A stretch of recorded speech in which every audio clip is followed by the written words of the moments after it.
Station থেকে নেমে সোজা হাঁটতে লাগলাম বাবুলপাড়ার উদ্দেশ্যে। হাতে একটা টর্চও আছে। আসলে আমার বউ অনেকদিন হয়েছে তার বাপের বাড়ি ঘুরতে এসছে। কাজের চাপে তাকে নিতে আসতে পারেনি, তাই আজ কাজ ছুটি করে তাকে নিতে আসলাম। এখানকার গ্রামের রাস্তা আমি ঠিক চিনিও না, যতটা মনে আছে সেই ভেবে এগোচ্ছি।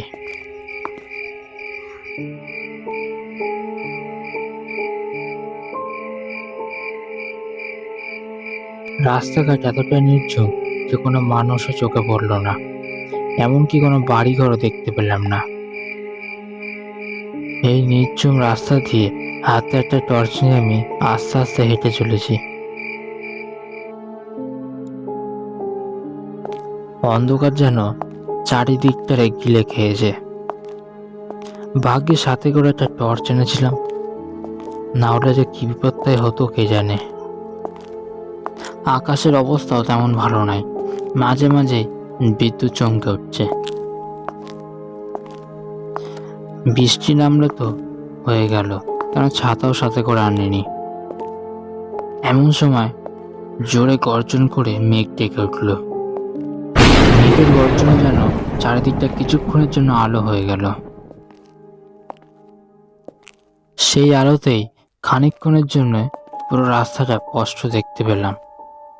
চারিদিকে একটু ঠান্ডা ঠান্ডা হাওয়া দিচ্ছে। এখন মনে মনে ভাবলাম একটু চা পেলে বেশ ভালো হতো। এইভাবে এগোতে এগোতে সামনের দিকে একটা চায়ের দোকান, মনটা যেন খুশি হয়ে গেল। সাত পাঁচ না ভেবেই চায়ের দোকানের দিকে এগিয়ে গেলাম। এগিয়ে যেতে দেখলাম দুটো লোক চায়ের দোকানে বসে আছে। চায়ের দোকানের সামনে গিয়ে দাঁড়িয়ে বললাম, দাদা একটা চা দিন তো। এই বলেই বেঞ্চে বসলাম।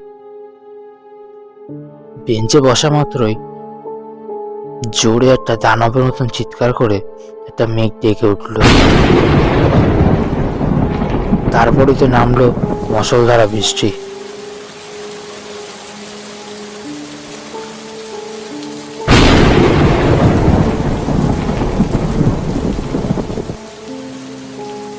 চারজনেই আমরা বাইরে বৃষ্টি পড়া দেখছি। বাইরে বৃষ্টি আর চারিদিকে ঠান্ডা ঠান্ডা পরিবেশ, আর হাতে একটা চায়ের গ্লাস। ব্যাপারটা যেন একদম জমে গেল।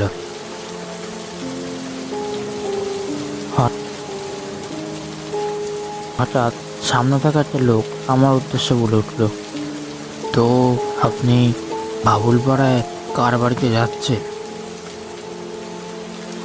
আমি বলে উঠলাম, নরেশবাবু আছেন না আপনাদের গ্রামে, তার বাড়িতেই ঘুরতে এসেছি, তার জামাই আমি। ও, আপনি নরেশবাবুর জামাই? আগে বলবেন তো বাবু, আপনি তো নরেশবাবুর জামাই মানে আমাদেরও জামাই। ওরে হরি, জামাইকে দুটো বিস্কুট দে। জামাই বলে কথা, আমাদের গ্রামে ঘুরতে এসছে, আদর আপ্যায়ন করতে লাগে না? দে দে, দুটো বিস্কুট দে, বিস্কুট দে। না না, লাগবে না, এতেই হয়ে যাবে আমার। তো গ্রামটা তাও কতটা দূর হবে এখনো? এই তো মিনিট 15 লাগবে, তাও হাঁটতে হাঁটতে পৌঁছে যাবেন। তারপরে আর কোনো কথা হলো না। তিনজনে দিব্যি বসে চা খাচ্ছিলাম।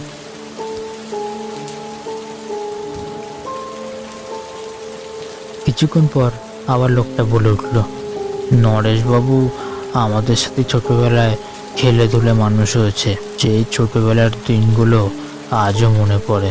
নরেশবাবুর একমাত্র মেয়ে, তার সাথে আপনার বিয়ে হয়েছে। আগে আমরা এই চায়ের দোকানেই সবাই বসে আড্ডা দিতাম, এখন আর সেসব আড্ডা হয় না। নরেশবাবুর বয়স হচ্ছে তো, সে আর এত দূর আসতে পারে না চায়ের দোকানে আমাদের সাথে আড্ডা দিতে, তাই আমরা দুজনেই বসে আড্ডা দিই। আজ আপনি এসেছেন ভাগ্যিস, তাই আপনার সাথে দুটো কথা বলতে পারছি। আজকে হঠাৎ এত জোর ঝড় বৃষ্টি হচ্ছে, এমনি সময় না হলে হয় না। ভাগ্যিস হয়েছে, না হলে তো আপনার সাথে আর আমাদের দেখাই হতো না। এমন সময় জোরে ঝড় উঠল, চারিদিকে গাছপালা যেন ভেঙে পড়বে মাটিতে। এমন সময় ধপ করে লণ্ঠনটা নিভে গেল। চারিদিক যেন অন্ধকার কুটকুটে হয়ে গেল। চারিদিকে জমাট বাঁধা অন্ধকার যেন ছড়িয়ে পড়ল।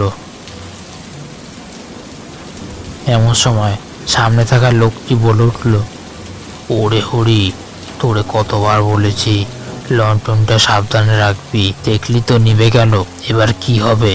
এই কথা শুনতে শুনতেই হঠাৎ একটা জোরে মেঘ ডেকে উঠল। চারিদিক আলো হয়ে গেল কিছুক্ষণের জন্য। সেই আলোতেই আমি চোখের সামনে দেখতে পেলাম, এতক্ষণ যে লোকগুলো বসেছিল আমার সামনে, তারা সেখানে নাই। তাদের জায়গায় 3টে কঙ্কাল।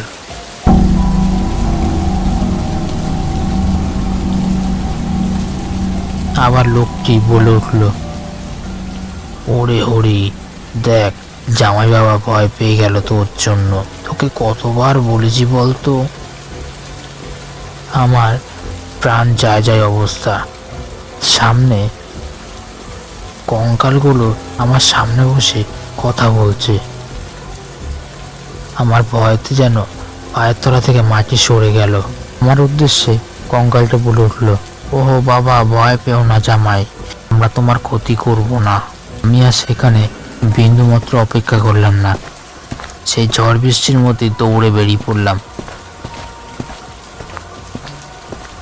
পিছন থেকে কঙ্কালগুলো বলে উঠল, ওহে বাবা, দাঁড়াও দাঁড়াও, জামাই দৌড়েও না বৃষ্টির মধ্যে, আর একটু থেকে যাও না, আমাদের আর একটু জামাই আপ্যায়ন করতে দাও, আমরা তো কতকাল এই অপেক্ষায় ছিলাম। সেখান থেকে কি কষ্টে দৌড়ে পালিয়েছি সেটা আমিই জানি। দৌড়াতে দৌড়াতে কিছুক্ষণ পরই শ্বশুর বাড়িতে পৌঁছে গেছি। তারপরে বাড়ির লোককে আর এসব কথা কোনো কিছু জানালাম না, চুপচাপ ঘরে ঢুকে পড়লাম।